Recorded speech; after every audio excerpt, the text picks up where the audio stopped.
This week's guest for Touch Base in Seoul is Dr. Oh Chu-yun, Associate Professor of Dance at San Diego State University.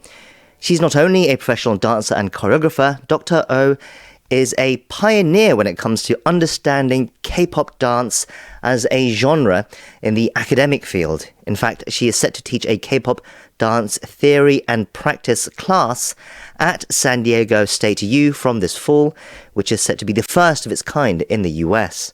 To tell us more about the work that she's doing, she joins us now via video call. Dr. Oh, hello and welcome to the show. Thank you for having me. Yes, it's a pleasure to have you with us today. Can you first tell us a little bit more about yourself? How did you get into dance, and also how did you get into K-pop dance as well? Right. So I started my dance training at the age of 7, starting at Little Angels Folk Ballet of Korea. That was an organization mostly teaching traditional Korean folk dance for children. And I went to Sunhwa Art School. That is still one of the leading ballet school in South Korea and abroad. And I was lucky to get into Ewha Women's University as a modern dance major and later performed across the world, winning international competitions. So I think one of the reasons why I got into K-pop dance is that I was able to see a lot of foundational movement, possibly drawn from more classical dances, such as modern dance, in addition to more established popular dance, such as hip hop, jazz, and salsa, or lots of Latin American and African dance diaspora. So that's maybe how I developed my interest in K-pop dance because I wanted to give more credit to the dancers working in the field. And another reason I felt familiar with K-pop dance is maybe how I grew up. Hmm. So my mother was a voice actress at KBS when she was in her 30s. Oh, So right. yeah, so because she was full-time voice actress and she already had 2 children. So I remember sometimes she brought me and my sister to KBS and we were supposed to wait in the dressing room.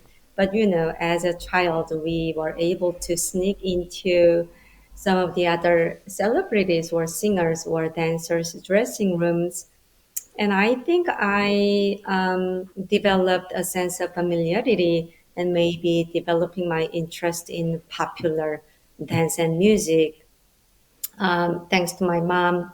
So I think all of those background helps me to situate myself as a artist, also researcher Hmm. who want to study K-pop dance as an academic field. Right, so you had quite a direct influence seeing all those early K-pop stars as you were growing up, but then you developed that into an academic side as well. I understand that you majored in dance and philosophy for your bachelor's degree, then earned a master's degree in aesthetics, and then in your PhD, it was performance studies with a portfolio in gender studies. So quite a wide-ranging academic route. How did that lead you to better understand K-pop dance, do you think? Right. I even have my postdoctoral degree in Asian studies at Hamilton Wow. College, New York. So I've been very lucky to be able to educate myself in the umbrella of humanities because we have the language. We write, and we Hmm. explain why let's say a music video, why it's so important aesthetically, culturally, to society, even reflecting history. So I think my background in humanities really helps me translate dancers experience that is creative, physical, or artistic into a publication, so that it has more sustainable impact. And I think because I've been studying humanities, that is basically the field Hmm. relying on writing. So I think I analyze K-pop choreography as if I'm writing a ballet review. Mm, Yeah, using the same method that we use in dance criticism. So that's been very helpful. Um, and I think K-pop dance is like a melting pot stylistically and artistically. And my background in Korean traditional dance, ballet, modern right. dance, yeah, and later popular dance helps me understand and sort of pin down a lot of different elements and how all these exciting combination of movement mean our society and what it explains Mm, to better understand mm. our society. Right, so you're able to appreciate not just the technical aspects of K-pop dancing, but also the cultural impact that it's having as well. So then, what defines K-pop dance, do you think? How is it different from other types of popular dance or choreographed dancing?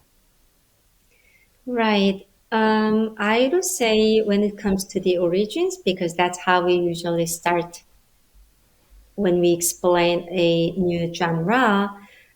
Like many other dance styles, K-pop also has multiple influences because we are using the body and because it's disseminated by living human beings, it is inevitable to get inspired and inspire other people. So some of the most notable origins in K-pop dance is first of all the broadcasting dance troupe from KBS, MBC, and SBS, who are really professional in performing so many different styles even before 1980s.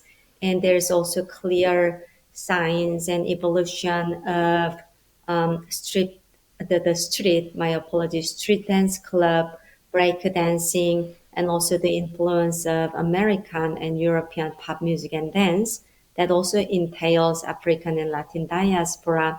So I think all this exciting mixture of K-pop dance became an independent field Mm, thanks to the unique um, stylistic and also educational approach in K-pop music industry.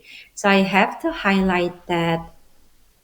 Um, so I'm in School of Music and Dance. So and there's a reason why we sort of connect the dance and music, hip hop, tango, jazz, and also K-pop, we mm, are using the term, yeah, to describe music and dance. So K-pop dance shares commonality with K-pop music, such as geographical origins, educational background and characteristics, ethnic and racial and cultural ties. mm, So basically, what is preferred in K-pop music is also preferred in K-pop dance.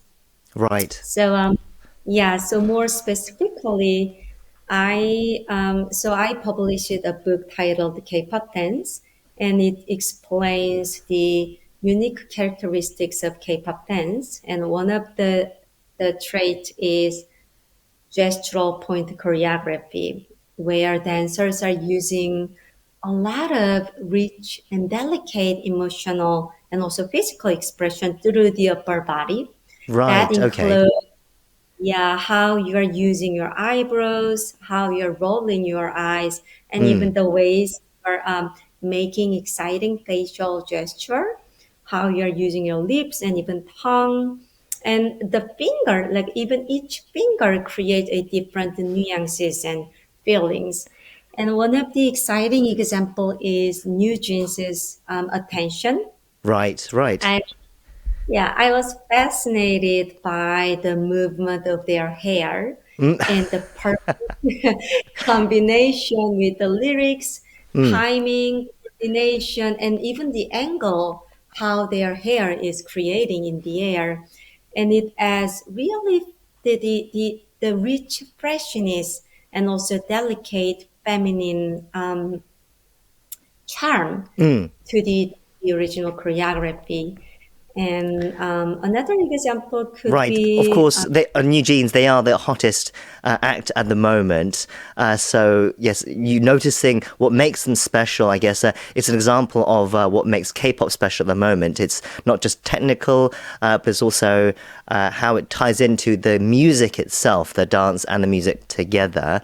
On that note, let's quickly talk about this course that you'll be teaching as well then. I understand that it is a K-pop dance theory and practice class. It will be offered at the San Diego State University this fall, and I understand that it is a big milestone for K-pop dance, as it will be the first time a university liberal arts course on K-pop dance is going to be offered. So can you tell us more about this course? How did it come about, and what was the thinking and aims behind it?